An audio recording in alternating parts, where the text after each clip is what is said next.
ओम शांति। मुरली की तारीख है 10/5/2026। आज रविवार भी है। अव्यक्त बाप दादा के रिवाइज कोर्स के महावाक्य सुनेंगे। वह तारीख है 30/1/2010। आज दुनिया में लोग मदर्स डे मनाते हैं, पर मेरे हिसाब से मदर्स डे कोई विशेष नहीं। जब से लेकर के हर एक व्यक्ति को माँ ने जन्म दिया है और उसके मृत्यु तक उनका मदर्स डे तो है ही है, क्योंकि प्रभु ने अपने बाद स्थान माँ को दिया है। माँ का ऋण कोई बच्चा चुका नहीं सकता है। माँ सबके लिए त्याग, तपस्या, सेवा की मूर्त है। इसीलिए दुनिया में जितनी भी माँ हैं उन सबको हम प्रणाम करते हैं, नमन करते हैं और हमेशा उनकी आशीर्वाद अपने बच्चों के ऊपर रहती भी है और रहे भी, ऐसी मेरी शुभ भावना, शुभकामना है।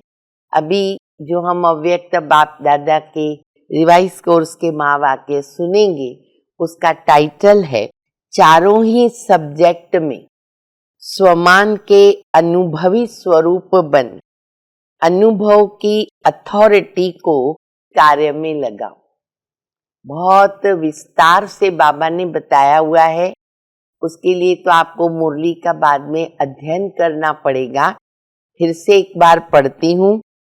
चारों ही सब्जेक्ट में स्वमान के अनुभवी स्वरूप बनकर अनुभव की अथॉरिटी को कार्य में लगाओ। बाप दादा कह रहे हैं, ब्राह्मण संसार के रचयिता अपने चारों ओर के ब्राह्मण संसार को देख रहे हैं। हर एक बच्चा अपने को बाप का प्यारा और दिल में बाप को समाया हुआ अनुभव कर रहा है, और बाप के लिए भी हर बच्चा अति प्यारा, सर्व का प्यारा है। बाबा कहते, बच्चे तुम चैलेंज करते हो ना कि हमारी योगी जीवन है, तो जीवन 2-4 दिन की नहीं होती है। जीवन माना वो सदाकाल की है। तो चलते फिरते कर्म करते योगी जीवन वाले बाप दादा हर एक बच्चे को स्वमानधारी और स्वराज्य अधिकारी के रूप में देख रहे। इतने बाबा ने बच्चों को सम्मान दिए हैं, उसके ऊपर बाबा सारी मुरली चला रहे हैं।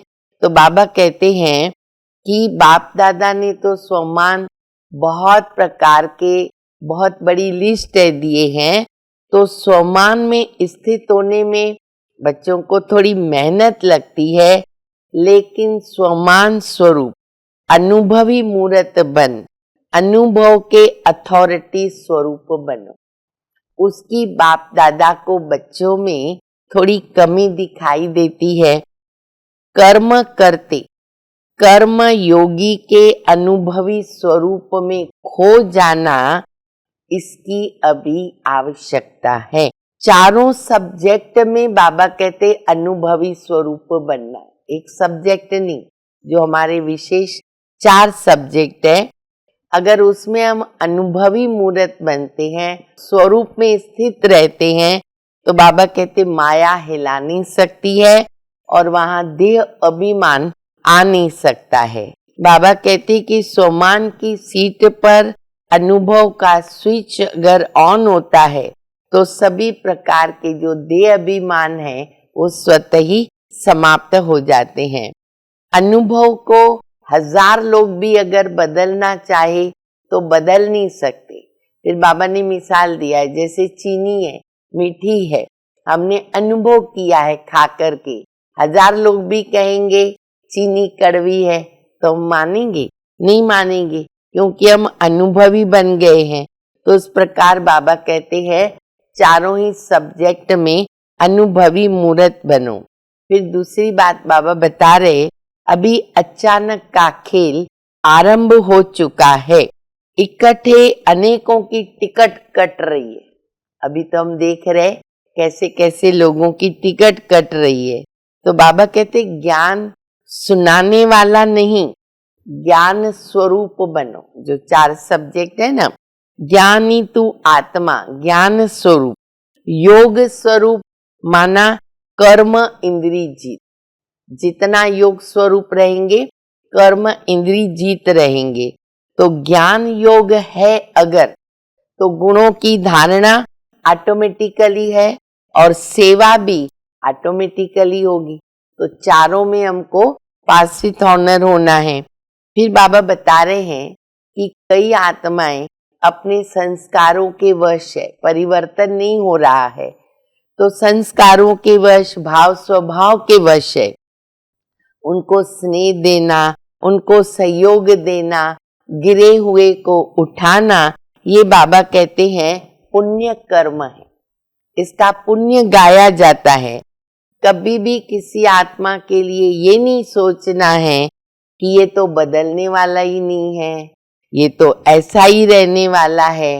ये शुभ भावना नहीं है। इसके अंदर बाबा कहते घृणा की भावना हो जाती है। भाव स्वभाव क्या करता है? प्यार को, स्नेह को खत्म करता है। तो वो नहीं होना चाहिए, क्योंकि ये प्रभु का परिवार, ये परमात्मा का परिवार है। फिर बाबा ने लास्ट में 3 शब्द याद कराए हैं, जो ब्रह्मा बाबा ने अंतिम दिन पर बच्चों को स्मृति दिलाई, और जिस कारण से ब्रह्मा बाबा सहज अव्यक्त हुए, वो 3 शब्द हैं, निराकारी, निरंकारी और निर्विकारी। तो बाबा कहते इनसे सहज अव्यक्त बन जाएंगे। किसी को भी कर्म भोग की फीलिंग दिखाई नहीं दी। किसकी? ब्रह्मा बाबा की। तो ऐसा फॉलो ब्रह्मा बाबा को करना है। तो ऐसे मुरली में बहुत विस्तार से बाबा ने बताया है, वो आप ध्यान से पढ़ेंगे, अध्ययन करेंगे तो और भी इनको हम अच्छी तरह से धारण कर सकेंगे। अभी हम सुनेंगे मुरली का वरदान। नॉलेज की लाइट द्वारा पुरुषार्थ के मार्ग को सहज स्पष्ट करने वाले फरिश्ता स्वरूप भव। फरिश्तेपन की लाइफ में लाइट माइट दोनों स्पष्ट दिखाई देते हैं, लेकिन लाइट माइट रूप बनने के लिए मनन करने और सहन करने की शक्ति चाहिए। मनसा के लिए मनन शक्ति और वाचा कर्मणा के लिए सहन शक्ति धारण करो। फिर जो भी शब्द बोलेंगे, कर्म करेंगे, वो उसी प्रमाण होगा। अगर ये दोनों शक्तियां हैं तो हरेक के लिए पुरुषार्थ का मार्ग सहज और स्पष्ट हो जाएगा। स्लोगन है, व्यर्थ बोलना अर्थात अनेकों को डिस्टर्ब करना। अव्यक्त इशारा, सदा अचल अडोल एक रस स्थिति का अनुभव करो। आप बच्चे मास्टर प्रकृति पति हो। इस प्रकृति के खेल को देख हर्षित होते रहो। चाहे प्रकृति हलचल करे, चाहे प्रकृति सुंदर खेल दिखावे, दोनों में प्रकृति पति आत्माएं साक्षी होकर खेल देखती और खेल में मजा लेती हैं, घबराती नहीं हैं। इसलिए बाप दादा तपस्या द्वारा साक्षीपन की स्थिति के आसन पर अचल अडोल स्थित रहने का विशेष अभ्यास करा रहे हैं। सुनेंगे बाप दादा का याद प्यार। बाप दादा देश विदेश चारों ओर के बच्चे जहाँ भी बैठ के देख रहे हैं, सभी कैसे देख देख हर्षित हो रहे। ये साधन, ये साइंस इसी समय प्रोग्रेस में जा रही है। नई नई इन्वेंशन दुनिया की है, लेकिन आपके फायदे के साधन अच्छे अच्छे निकाल रहे हैं। दूर होते भी साथ में हैं। तो साइंस वालों को भी मुबारक है जो ऐसे साधन बनाए। अच्छा, देश विदेश के सभी बच्चों को बहुत बहुत दिल का प्यार और याद स्वीकार हो, और विशेष ऐसे बच्चों को विशेष नमस्ते।